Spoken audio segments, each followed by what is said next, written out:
আসসালামু আলাইকুম। আশা করি সবাই ভালো আছেন। বরাবরের মতো আজকেও আরেকটি সুন্দর নতুন রেসিপি নিয়ে হাজির হলাম। আজকে বানাবো রসুনের চপ।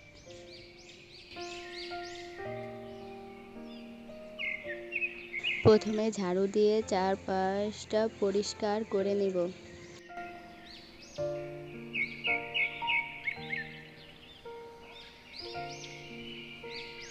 তারপর রেসিপিটি বানানোর জন্য যা যা উপকরণ লাগবে তা সাজিয়ে রাখব। রেসিপিটি বানানোর জন্য লাগবে রসুন, বেসন, মরিচের গুঁড়া, লবণ, হলুদ। তারপর ছোট একটি পাত্র নিয়ে নিব। পাত্রের মধ্যে বেসন দিয়ে পানি দিয়ে দিব। তার ভিতর মরিচের গুঁড়া, হলুদ, লবণ দিয়ে আস্তে আস্তে মাখিয়ে ব্যাটারটি তৈরি করে নিব।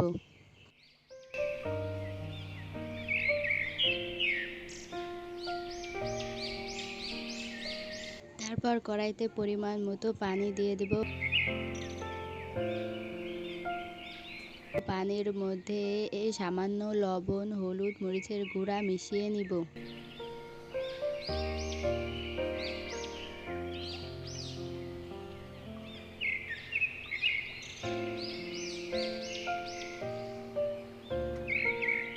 তারপর জাল দিতে থাকবো। জাল দিতে দিতে যখন পানিটি ফুটতে শুরু করবে তার মধ্যে রসুন দিয়ে দিব।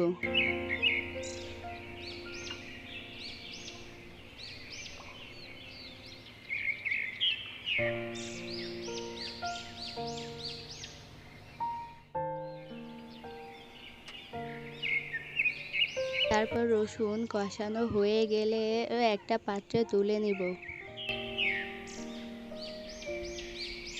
তারপর কড়াইতে তেল দিয়ে দিব।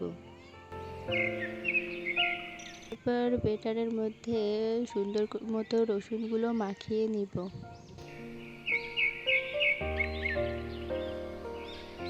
তারপর তেল গরম হয়ে গেলে একে একে রসুনগুলো দিয়ে দিব। তারপর অল্প আঁচে চপগুলো ভাজতে থাকবো।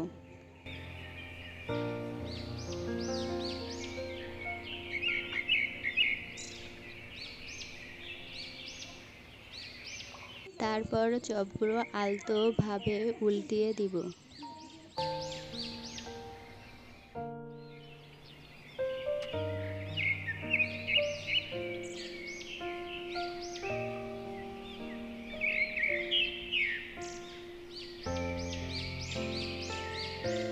রসুনগুলো যখন ভাজা হয়ে যাবে একটি পাত্রে তুলে নেব।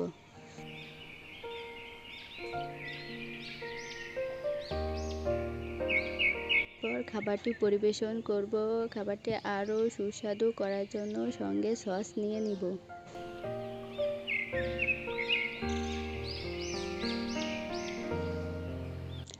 রেসিপিটি ভালো লাগলে সাবস্ক্রাইব করে পাশে থাকবেন।